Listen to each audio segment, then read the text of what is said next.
Welcome everyone to Already Cancelled. I am Peter, that is Connor, and we are going to talk about Star Trek The Next Generation, Season 5, Episode 24. It's called The Next Phase.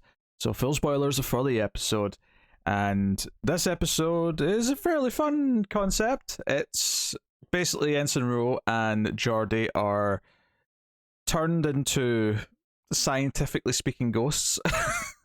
Or they're effectively ghosts through a scientific means, which is to say that they're wandering around the ship. No one else can see them. They can see each other, but no one else can see them. And there's some threats and stuff they have to deal with along the way. But mostly the main goal is, how do we A, figure out how to turn back into normal, and B, communicate that with the people who are actually still normal and working on it. Mainly Data, but how do we get that across? So that's the basic gist of it. But the Romulans are involved, and there's a whole bunch of things. So how did you feel about the next phase? Yeah, this was a fun one. It's not as deep as some of the other episodes that we've had, but it was a lot of fun. I say it's a pretty common premise of it's the ghost story, walking around seeing people's reactions to their seeming demise, and just having a bit of fun with that. Yeah, and I think what makes this episode particularly effective is its pretty strong structure. There's kind of not just saying this because the title's called The Next Phase, but there are phases to the episode, in the sense that you have the initial, something's happened to them, they've seemingly died in a transporter gone wrong incident. And then you immediately have everyone else is going to die because the Romulan ship's going to blow up. So there's a little crisis there to deal with before we actually get to Ensign Ro and Geordi waking up. And then from there, it's sort of split neatly into segments, which is oh shit, we're like a ghost, are we dead? Oh no, there's a scientific reason for this.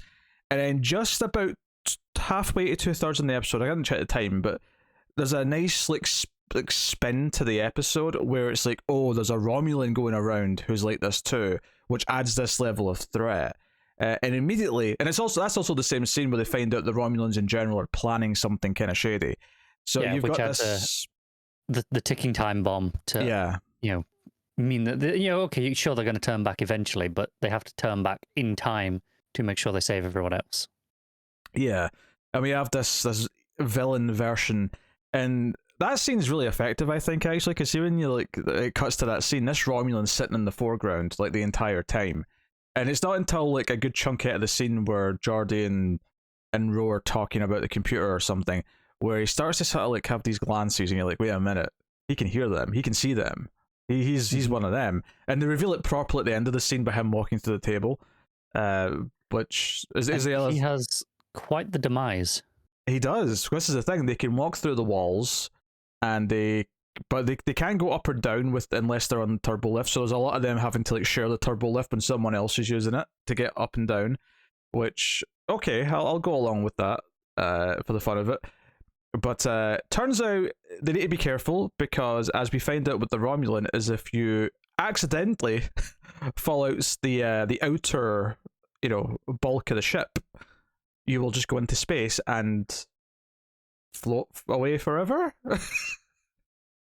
Presumably die, because they mentioned Geordi mentions at one point that he's hungry, so I'm assuming they still need to breathe.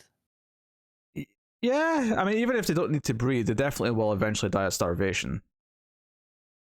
Yeah, I'd have thought so. Yeah. At the very least, they're going to need to drink and eat at some point, which clearly this guy's not going to be able to do. But nope, he is gonna float and never be found. It looked like he was still sort of waving his arms though, as if he was in trouble. So I think he was still living for now.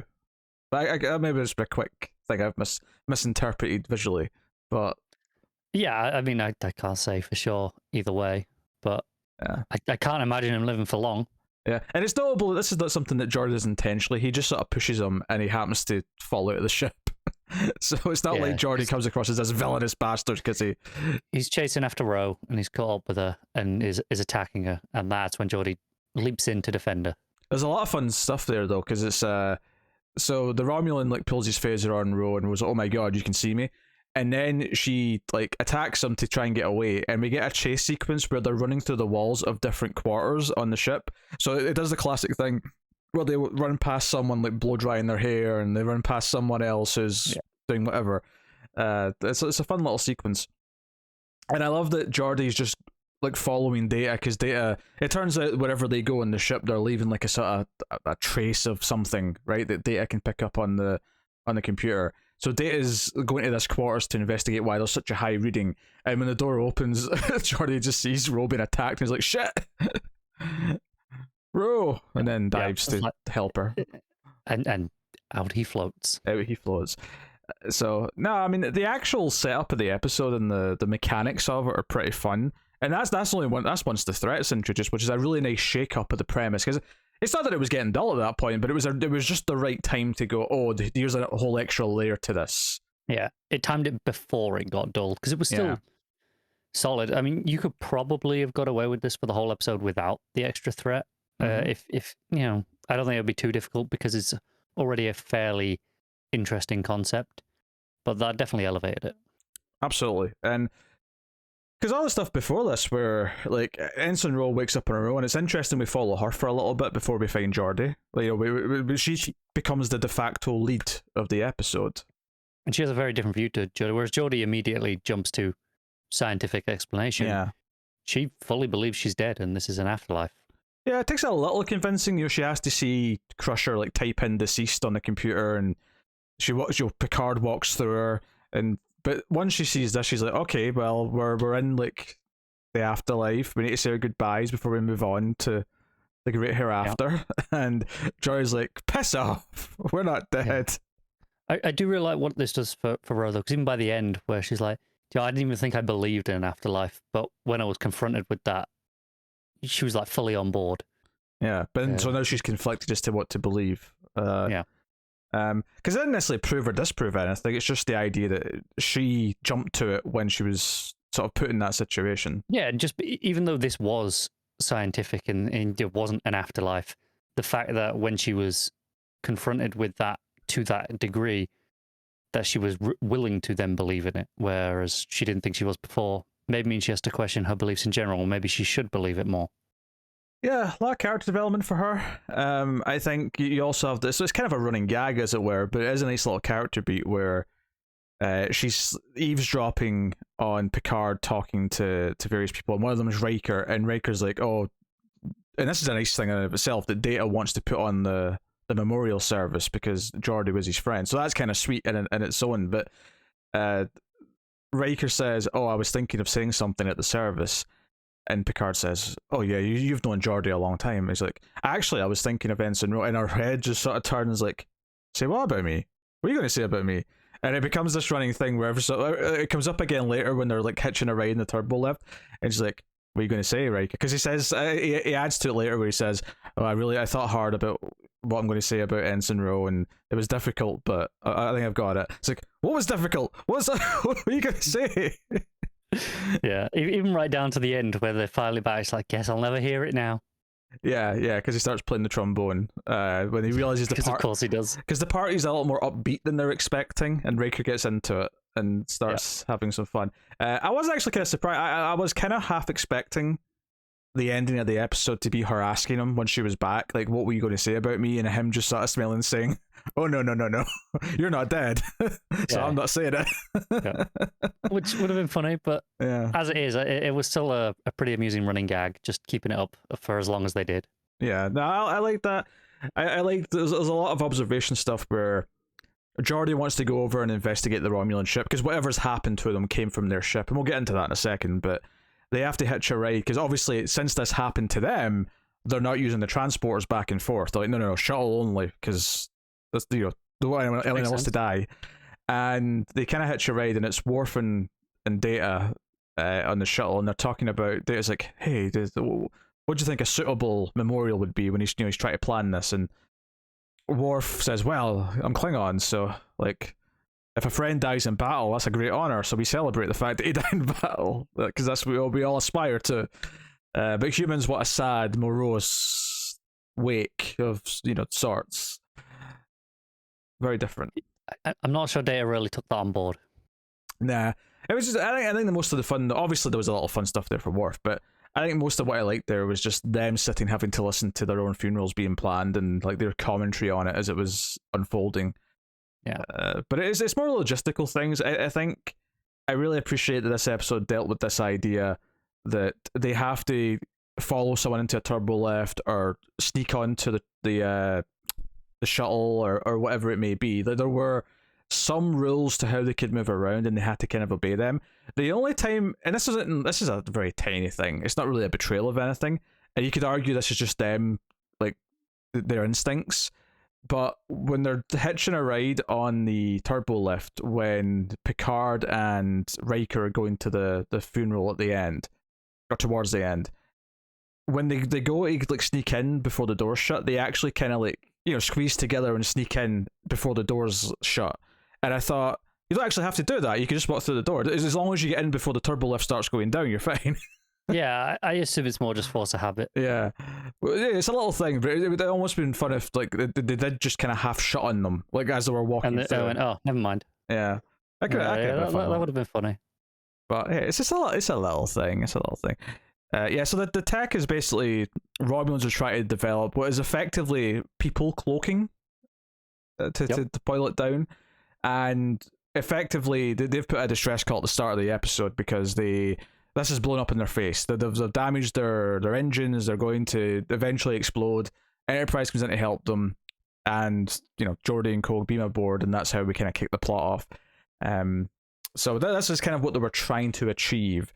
And I don't even know if they realized they succeeded, because it's not like the other Romulan who was, because it seemed like he was also an accidental thing. He wasn't necessarily their. I'm pretty sure it was accidental. Yeah. He wasn't like their infiltrator. He just happened to also be victim to the same thing that happened to Geordi and Ro. But once he overhears them and he hears that they're going to try and warn the Enterprise, because the Romulans don't want any details about what they were doing out here to get out. Yeah, they don't want the ideas to get out there, like that it's a possibility. They're like, just blow them up.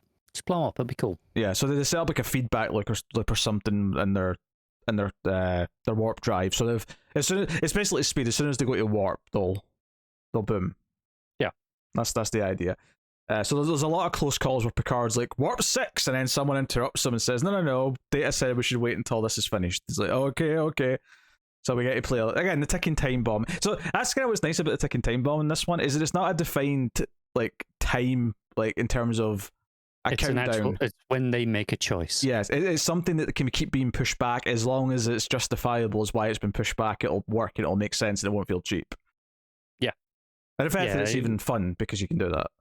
Yeah, you get to play with it a little bit more. It's not here's a 30-second timer. It's like, well, you know, will Picard make this time this is the moment to leave, or will they find another excuse?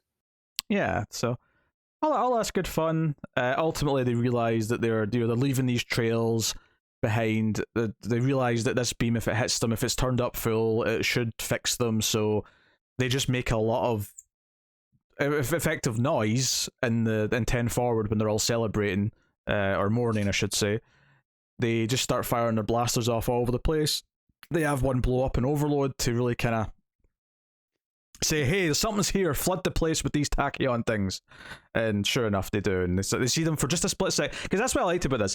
I liked the idea that Data was never going to like just stumble onto the solution. But all he needed was to see a glimpse of Geordi for his idea to fester. Like, that's all he needed, was a shred of evidence that they were still there in some form. And then he was able to figure out. And then they'd do anything, you know, to get them back before they leave. And I like as well the idea that they were leaving that trail, which obviously was what, you know, got them found, but also is indirectly what saved them, because it was that trail that when it kept showing up, that's why Data was like, let's not go just yet. Let's not warp until this is clear, because, you know, maybe there's some unexplained side effects that could happen. Yeah. And of course, Geordi earlier on in the episode is like actively moving his hand around the table in front of Data, and Data's like getting confused because he's picking up new traces of stuff. And Geordi's like, it's me, Data, it's me. There's nothing wrong with the equipment. Like, come on, put it together. Come on, keep going. But to be fair to Data, it would be a bit of a leap to suggest, Geordi's walking around out of phase. He's in ghost form, kind of thing. Yeah, I don't think Geordi was expecting him to get to that. He was just hoping he'd realize there's a pattern and like that there's something there to look into. Do you know, we had some like random women operating the transporter, and she's in the episode that, you know, for a character of her size, a fair bit, because they talked to her a few times. And I couldn't help but feel like it'd be nice to have O'Brien in this episode at the transporter, because it would be someone who would be more meaningful, that cared that Geordi just, went poof into existence. That's fair. I mean, it's a minor thing. It's not a big deal, but I'm assuming it's just a logistical thing more than anything as to when he's available, when he's not. But it'd also be budgetary. Oh yeah, maybe it costs more than randomly. Like, don't know, I'm not saying he's like the most expensive person ever, but I'm assuming at this point his per episode cost is higher than just one timer. Some randomer we can get. Yeah, I wonder as well. Michelle Forbes, who plays Ensign Ro, I wonder if it's like, oh well, we've paid for her this episode, we can't pay for. I wouldn't be surprised if that really is the scenario where we can have a limited amount of the recurring characters show up because they cost, X tier of the price. So pick and choose which ones they can have each episode. But surely Whoopi Goldberg's the most expensive one. Sure, which is why she's probably appeared the least this season. I mean, that's a fair point. But yeah, so no, I know some fun stuff at the start when the Romulan ship's going to blow up, and there's a lot of like, oh, we have to try and shield this, but there's a lot of technobabble going flying back and forth. But I did enjoy the moment where they're trying to shut these doors because like this room's going to be filled with radiation once we jettison this thing. And Riker, Worf, and like two Romulans are trying to like just manually pull these like doors that aren't working, and Data just walks in and goes, "Excuse me," and it just I got this, guys. With his super strength, just shuts them like they're nothing. I appreciate this. One of those things where we really don't use his super strength that often, and it's never it hasn't been a get out of jail free card in any plots in a long time. But just like just a casual like, yeah, this is still a thing. We'll use it when we really just for the hell of it, basically. Yeah, I don't think there's been a lot of plots where his super strength would have solved anything. It's not like I think there was probably a couple of times when it was kind of introduced early on as a thing. Like, but not often. I mean, it's so established at this point that I wouldn't be mad if it does get them out of a jam at some point here or there. It's not. No, it's fine. They can use it. I respect that they have a restraint not to just fall back on it all the time. Sure, yeah. Because it would be easy to. It could become a crutch quite easily. Well, of course, I think there's a nice little moment as well with Worf and Riker in this episode, and it's not like a huge thing, but it's almost like just to sell the idea of like the tone and like the mood amongst all the crew because of what's happened to Geordi and Ro. There's a little moment where they're on the Romulan ship and the Romulans need a new computer because their computer's screwed. And Riker's like, oh, we'll have to give them, something from the Enterprise just so they can fly home. And Worf comes over and says, "Sir, wait a minute now. Like, you can't just give them Federation technology. That's like a major security breach potentially. They don't know what we're currently using, and there's a good reason for that. So we shouldn't just hand it to them."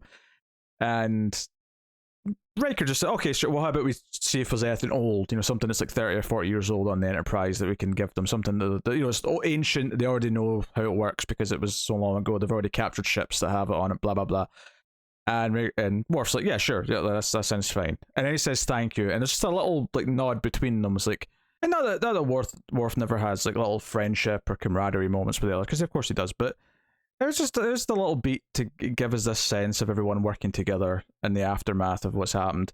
And similarly, there's like moments with Picard talking about either Ro or Geordi. In the Turbo Lift, for example, he talks about the first time he met Geordi, and Geordi's just kind of watching in admiration as Picard speaks about his fond memories of him. There's just a nice sentiment to a lot of it. Yeah.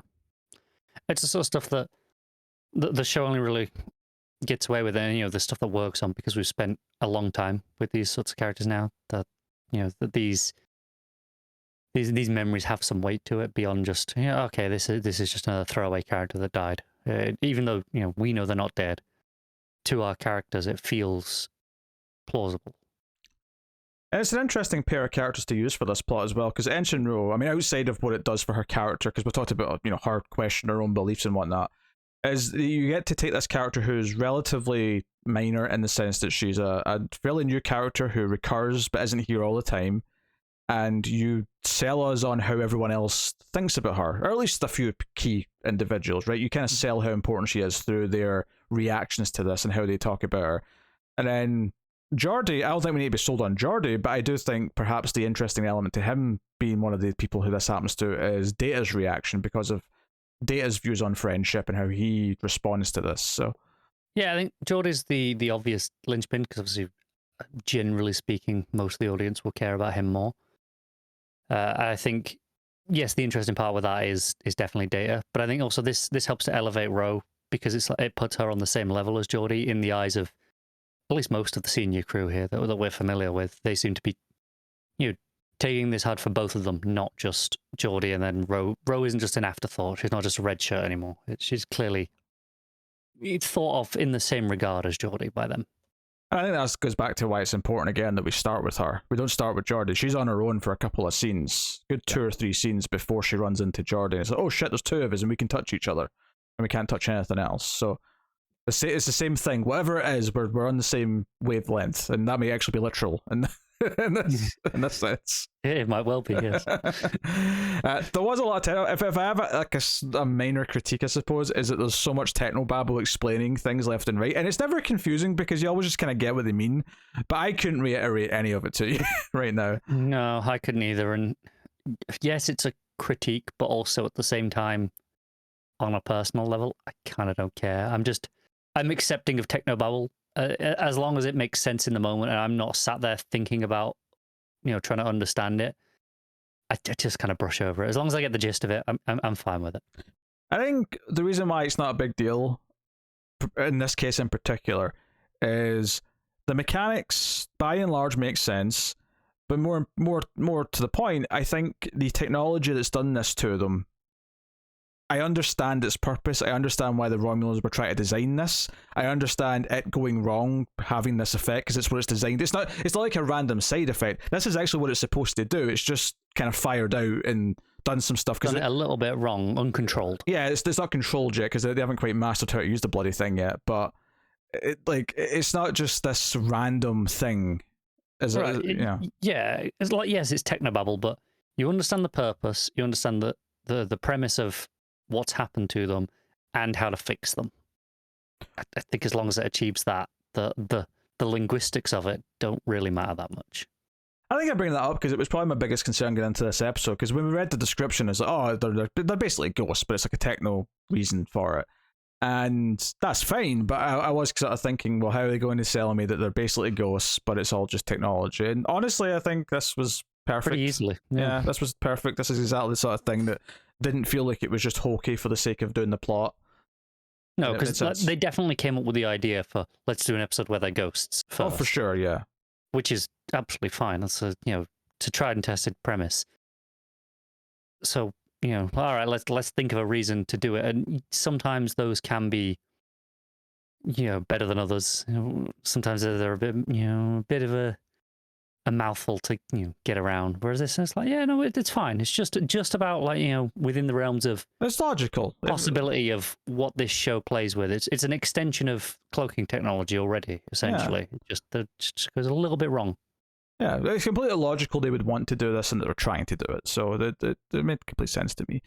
But there you go. That's the next phase. A pretty solid, fun episode. No complaints really. But any complaints that were brought up were minor, nitpicky, or just I had a lot of fun with this one. Yeah. The next episode is called The Inner Light, and here's the description on IMDb. Picard awakes to find himself living in a small village where he is a well-known member of the community who is suffering from a delusion of being a starship captain. Oh, so it's one of those episodes. It's one of those episodes, yeah. This is your normal again to reference the relevant episode of the hit television show Buffy the Vampire Slayer. I wish I knew I don't actually think this is a better episode by any means. Do not take this the wrong way. I wish I knew the episode of the version that Smallville did, the name, just to go, that's the one we should be referencing here. But I don't. Make it very clear, I do not believe that. I just wanted the reaction. And I got it anyway, so it's fine. No, I can't get on board with this. This is another one where, oh, hey, this is a premise that you've seen a lot of times before. And before anyone says very slightly different take on it. And before anyone says it in the comments, yes, we're aware that those examples we just gave both came after this, right? It's not lost on us. And I'm pretty sure I've seen examples of this being done before this show as well. What did you watch before this? Like Doctor Who? Yes, probably. In fact, Doctor Who definitely has done this. All right, but you said that as if you've got numerous examples. What else have you watched from before the 90s? I'm not saying just in TV, in books movies as well. Oh, in books. Yeah, okay, movies. Okay. Yeah. Like, I'm saying it's a well-established concept already in writing at this point of history, as opposed to TV specifically. I don't know. There probably was TV that did it before this, but also I don't know off the top of my head. But I'm definitely convinced. I'm sure there was. I have no doubt in my mind there probably was. I'm just questioning if you've seen any of it. I'm pretty sure I've seen some Doctor Who that's done this before. Aye, except Doctor Who, because it's the one old show you watch. Well, it's very good. I mean, it's even when it's not, it's very good. Yeah. Frequently terrible, but I love it. Well, this is a very high rating on IMDb, so high hopes for these the Inner episodes Light. Tend to be pretty good introspective looks at the character, right? If they're done well, they can be. Yeah, it can really play with the idea of the character having to believe in who they really are, and that can lead to some really good emotional beats if it's well written. And I have no reason to doubt this show at this point when it comes to the character of Picard. So yeah, we'll see what that's like next time. So thank you very much for joining us. Of course, you can let us know what you think of the episode in the comments below. Like, subscribe, ding the bell for notifications, all that stuff. It helps us out a lot if you do. And of course, you can go over to patreon.com/MailFuzzTV and support us financially over there for as little as $1 per month and help keep all the content coming. But otherwise, that is us. So thank you once again for watching or listening. We always appreciate it. Keep watching Star Trek.